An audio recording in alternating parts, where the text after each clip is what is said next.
एक भक्त ने पूछा, बाबा मैं सब कुछ सही से करती हूं, रोज पूजा पाठ करती हूं, फिर भी घर में बरकत नहीं है, धन नहीं टिकता, सदस्य बीमार रहते तो आज इन्हीं सवाल का जवाब मिलेगा। घर के मंदिर में जलने वाले दीपक घंटी रोज धोने वालों गौर से सुन लो, वरना पूरा घर हो जाएगा बर्बाद। आप सभी का दिल से आत्मा की गहराइयों से स्वागत है। जीवन में चाहे कितनी भी मुश्किलें क्यों ना आए, एक चीज कभी मत भूलिए, पूजा मंदिर में रखी घंटी, देवी देवताओं की मूर्तियां और जलते दीपक के साथ कुछ गलतियां ऐसी होती हैं जो अगर हो गई तो किस्मत का पहिया उल्टा घूमने लगता है। ऐसा दुर्भाग्य आता है कि संभलना भी नामुमकिन हो जाता है। घर में बरकत रुक जाती है, खुशियां सूख जाती हैं और गरीबी ऐसे कदम जमा लेती है कि चाहकर भी हटती नहीं। हो सकता है आप भी अनजाने में वही गलतियां कर रहे हो, इसलिए पैसा पास टिकता नहीं, घर में अशांति रहती है और सफलता बस दूर से हाथ हिलाती है। हम बिना समझे जाने अनजाने कुछ ऐसा कर बैठते हैं जो हमारे भाग्य का दरवाजा बंद कर देता है, और जब सब हाथ से निकल जाता है तब हमारे पास रह जाता है सिर्फ पछतावा और ताने। लेकिन घबराइए मत, आज इस प्रवचन में हम आपको पूजा मंदिर से जुड़ी हुई रहस्यपूर्ण बातें बताएंगे, जिन्हें सुनकर आपका दिल खुद कहेगा, गुरुजी आपने तो मेरी सोई किस्मत जगा दी। तो इस प्रवचन को अंत तक देखना, क्योंकि ये सिर्फ जानकारी नहीं, ये आपकी जिंदगी बदलने की कुंजी है। बहुत से लोग पवित्र वस्तुओं को धर्म का प्रतीक मानकर मंदिर में रख लेते हैं, लेकिन वही सबसे बड़ी गलती कर बैठते हैं।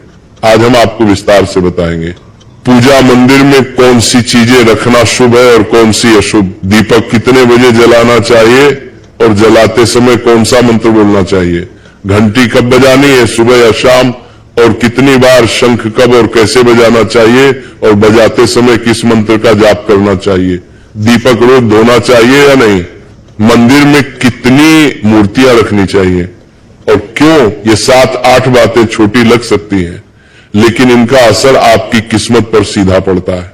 इस तरह की जानकारी आपको कहीं और नहीं मिलेगी, चाहे आप लाखों करोड़ों खर्च कर दें। हम अपने मन से कोई कहानी नहीं गढ़ते, ये सब ज्ञान है। ज्योतिष शास्त्र, धर्मशास्त्र और ऋषि मुनियों की वाणी से लिया हुआ, जिसे हम आपके लिए आसान भाषा में लेकर आते हैं। और हां, एक भक्त ने हमसे पूछा था, गुरुजी मैं रोज पूजा करता हूं लेकिन फल क्यों नहीं मिलता, उल्टा नुकसान ही हो जाता है। इस प्रवचन में मैं आपको इस रहस्य का भी जवाब दूंगा। पूजा हमारे जीवन का अभिन्न हिस्सा है। हर कोई किसी न किसी देवी देवता की आराधना करता है। कोई मां दुर्गा के चरणों में शीश झुकाता है तो कोई भगवान विष्णु के नाम का स्मरण करता है, और हाँ, उनकी पूजा का फल भी मिलता है। लेकिन क्या आप जानते हैं, छोटी छोटी अनजानी गलतियां ही उस फल को रोक देती हैं। ये गलतियां इतनी मामूली लगती है कि हम इन्हें नजरअंदाज कर देते हैं, लेकिन शास्त्रों में साफ लिखा है पूजा में पूर्ण फल पाना है, तो इन बातों का ध्यान रखना जरूरी है। आज हम बात करेंगे घर के मंदिर में दीपक और घंटी के सही उपयोग के बारे में।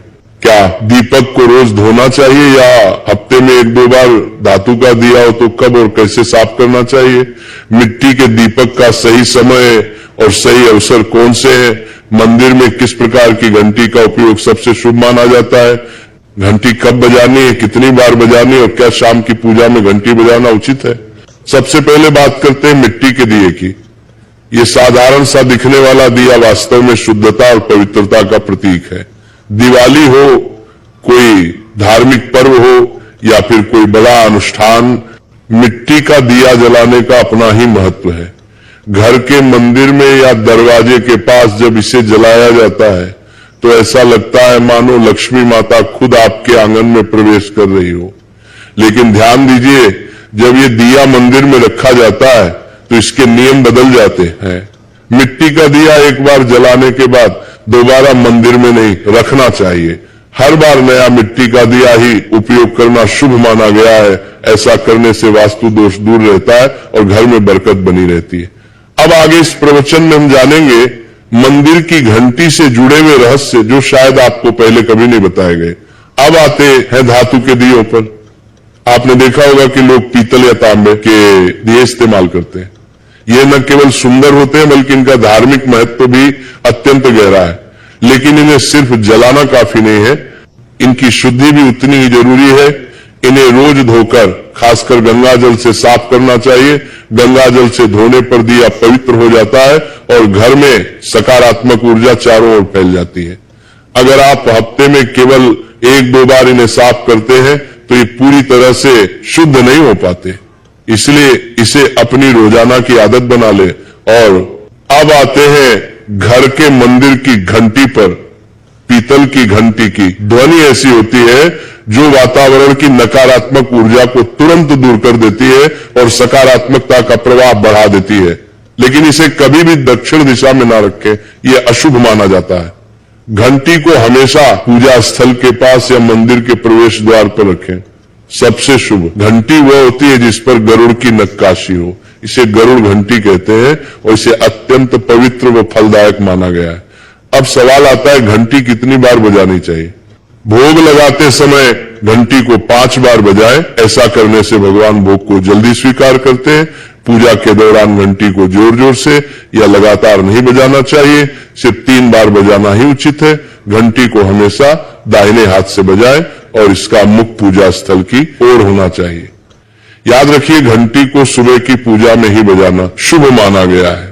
शाम की पूजा में घंटी बजाने से बचना चाहिए क्योंकि शास्त्रों में इसे उचित नहीं माना गया है। इन नियमों का पालन करने से आपका पूजा पाठ कई गुना अधिक फलदायक और प्रभावी हो जाएगा। यह बातें छोटी लग सकती हैं, लेकिन इनका असर आपकी किस्मत पर गहरा पड़ता है। एक और बहुत ही महत्वपूर्ण बात जो अक्सर लोग नजरअंदाज कर देते हैं, जब भी आप किसी मंदिर जाएं, खासकर घर के बाहर वाले मंदिर में, तो मंदिर में प्रवेश करते समय ही घंटी बजे, मंदिर से बाहर निकलते समय घंटी बजाने की कोई आवश्यकता नहीं होती। जब आप घंटी बजाते हैं तो ये सिर्फ आवाज नहीं होती, ये भगवान को दिया गया संकेत होता है, प्रभु मैं आपके द्वार पर आ चुका हूं, आपकी शरण में हूं। एक बार घंटी बजाने का मतलब है कि आपने भगवान के दरबार में प्रवेश कर लिया है और पूजा आरंभ कर रहे हैं। 2 बार घंटी बजाने का अर्थ है कि आप अपनी प्रार्थना, अपने मन की बात सीधे भगवान के समक्ष रख रहे हैं। अब हम आपको कुछ ऐसी बातें बताने जा रहे हैं जिन्हें शायद आपको कोई ना बताए, इसलिए इन बातों को ध्यान से सुनिए क्योंकि ये आपके पूजा पाठ को और भी अधिक फलदायी बना सकती है। अब आइए जानते हैं पूजा मंदिर के कुछ आवश्यक नियम। पूजा करते समय आपका मुख हमेशा पूर्व दिशा की ओर होना चाहिए। यह दिशा सबसे शुभ मानी जाती है क्योंकि यहां से सूरज की पहली किरण आती है जो सकारात्मक ऊर्जा से भरी होती है। पश्चिम की ओर मुख करके भी पूजा की जा सकती है, लेकिन पूर्व दिशा का लाभ कई गुना अधिक है। घर की सीढ़ियों के पास पूजा घर बनाना अशुभ माना गया है क्योंकि वहां नकारात्मक ऊर्जा का प्रवाह अधिक होता है। भगवान का आसन हमेशा आपके आसन से ऊंचा होना चाहिए, कम से कम 10 इंच ऊंचा। भगवान की प्रतिमा को सीधे जमीन पर रखना अशुभ माना जाता है। ऊंचा आसन पूजा स्थल में सकारात्मकता और ऊर्जावान माहौल बनाए रखता है। पूजा करते समय हमेशा चटाई या आसन पर बैठे। ये न केवल आरामदायक है बल्कि ध्यान और श्रद्धा को भी स्थिर रखता है। ध्यान दें कि आपका आसन भगवान के आसन से ऊंचा ना हो, इससे भगवान के प्रति आदर और विनम्रता बनी रहती है। अगली बात बेहद जरूरी है, पूजा घर में कभी भी सड़े, बासी या मुरझाए हुए फूल न रखें। मुरझाए फूल पूजा में अशुभ माने जाते हैं क्योंकि वे नकारात्मक ऊर्जा को बढ़ाते हैं। हमेशा ताजे, सुगंधित और खिले हुए फूल ही भगवान को अर्पित करें। जब फूल मुरझा जाए या काले पड़ जाए तो उन्हें सम्मान पूर्वक मिट्टी में दबा दें। इससे नकारात्मक ऊर्जा दूर होती है और आपके घर में पवित्रता बनी रहती है। एक और महत्वपूर्ण नियम, जिस कमरे में आप सोते हैं उसमें घर का मंदिर नहीं बनाना चाहिए। यदि परिस्थिति के कारण आपको अपने सोने के कमरे में ही मंदिर रखना पड़े तो रात को मंदिर को ढक दें और उस पर पर्दा डाल दें। इससे रात के समय मंदिर से निकलने वाली ऊर्जा आपके विश्राम को प्रभावित नहीं करेगी। ऐसा करने से घर में शांति और आपकी पूजा में एकाग्रता बनी रहती है। अब एक और विशेष बात, कभी भी काले कपड़े पहनकर पूजा न करें। सनातन परंपरा में माना जाता है कि काले वस्त्र मन में भारीपन और नकारात्मक भाव लाते हैं जो पूजा की ऊर्जा को कमजोर कर देते हैं। हमेशा शुभ और हल्के रंग के वस्त्र पहने ताकि मन में शांति, पवित्रता और सकारात्मकता बनी रहे। चलिए अब जानते हैं घर के पूजा मंदिर में किन चीजों को नहीं रखना चाहिए। किसी भी देवी देवता की एक ही तस्वीर या मूर्ति रखें। एक से अधिक तस्वीरें ऊर्जा का संतुलन बिगाड़ सकती हैं और पूजा का प्रभाव कम कर सकती हैं। एक ही रूप को स्थान दें ताकि भगवान की ऊर्जा पूरे मन से आपके जीवन में प्रवाहित हो। घर में शिवलिंग रखना अत्यंत पवित्र माना जाता है, लेकिन इसे सही दिशा में रखें। हमेशा उत्तर या पूर्व दिशा में रखें और स्वच्छ स्थान पर ही स्थापना करें। इसे शोरगुल या गंदे स्थान पर कभी ना रखें। भगवान की टूटी हुई मूर्तियां या फटी तस्वीरें पूजा स्थान से तुरंत हटा दें। टूटी मूर्ति पवित्रता को कम करती है और सकारात्मक ऊर्जा के प्रवाह में बाधा डालती है। इसे शास्त्र सम्मत तरीके से त्याग दें। शंख भगवान की कृपा का प्रतीक है। गोमती चक्र से घर में समृद्धि आती है और जल से वातावरण शुद्ध होता है। जल को रोज बदलें और इन पवित्र वस्तुओं को हमेशा साफ रखें। रोज पूजा स्थल की सफाई करें। गंदगी से नकारात्मक ऊर्जा आती है और ध्यान भंग होता है। स्थान को सुंदर, सुव्यवस्थित और सुगंधित रखें ताकि मन सहज रूप से भगवान में लग सके। अब आइए जाने कि हमारे घर के पूजा मंदिर से जुड़े कुछ ऐसे नियम जिन्हें मानना बेहद जरूरी है। सबसे पहले पूजा स्थान हमेशा घर के शांत और पवित्र कोने में होना चाहिए और अगर वो उत्तर पूर्व दिशा में हो तो सबसे उत्तम है। ये दिशा घर में सकारात्मक ऊर्जा का संचार करती है और आपकी पूजा को और प्रभावशाली बनाती है। ध्यान रहे पूजा स्थल कभी बेडरूम या रसोई के पास ना हो। ये स्थान दैनिक कार्य और हलचल से भरे होते हैं जहां नकारात्मक ऊर्जा भी पनप सकती है। मंदिर के आसपास का वातावरण हमेशा साफ सुथरा और सुव्यवस्थित रखें ताकि आपका मन पूजा में एकाग्र हो सके। अब बात करते हैं दीपक और उनसे जुड़े महत्वपूर्ण नियमों की। दीपक जलाना सिर्फ एक परंपरा नहीं बल्कि ये भगवान के आशीर्वाद और कृपा का प्रकाश है जो आपके घर और जीवन में उजाला भर देता है।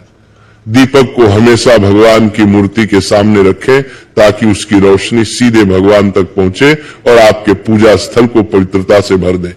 याद रहे टूटा हुआ दीपक कभी न जलाएं और पूजा के समय एक साथ 2 दीपक खासकर तेल और घी के भी न जलाएं क्योंकि दोनों की ऊर्जा अलग होती है और गलत तरीके से जलाने से पूजा की शक्ति कम हो सकती है। वास्तु के अनुसार घी का दीपक बाईं ओर और तेल का दीपक दाईं ओर रखना शुभ होता है, लेकिन ध्यान रहे दीपक कभी भी पश्चिम दिशा में ना रखें। दीपक के लिए उत्तर या पूर्व दिशा सबसे अच्छी मानी जाती है। साथ ही बत्ती का मुंह भी हमेशा इन दिशाओं की ओर होना चाहिए ताकि सकारात्मक ऊर्जा का प्रवाह और अधिक बढ़ सके। घी के दीपक में रुई की बत्ती और तेल के दीपक में लाल मौली की बत्ती का प्रयोग करें। रुई की बत्ती से प्रकाश स्थिर और शुद्ध होता है जबकि लाल मौली वाले बत्ती से वातावरण में शुभ ऊर्जा का संचार होता है। नवरात्रि या विशेष अवसरों पर मां दुर्गा और मां लक्ष्मी के सामने गोल बत्ती का दीपक ना जलाए क्योंकि इसे अशुभ माना जाता है। और एक नियम याद रखें, घी का दीपक जलाने के तुरंत बाद तेल का दीपक ना जलाएं। इनके बीच थोड़ा अंतर रखें ताकि वातावरण में संतुलन और पवित्रता बनी रहे। इन छोटे छोटे नियमों का पालन न सिर्फ आपके घर में शांति और समृद्धि बनाए रखेगा बल्कि आपकी पूजा को भी अधिक फल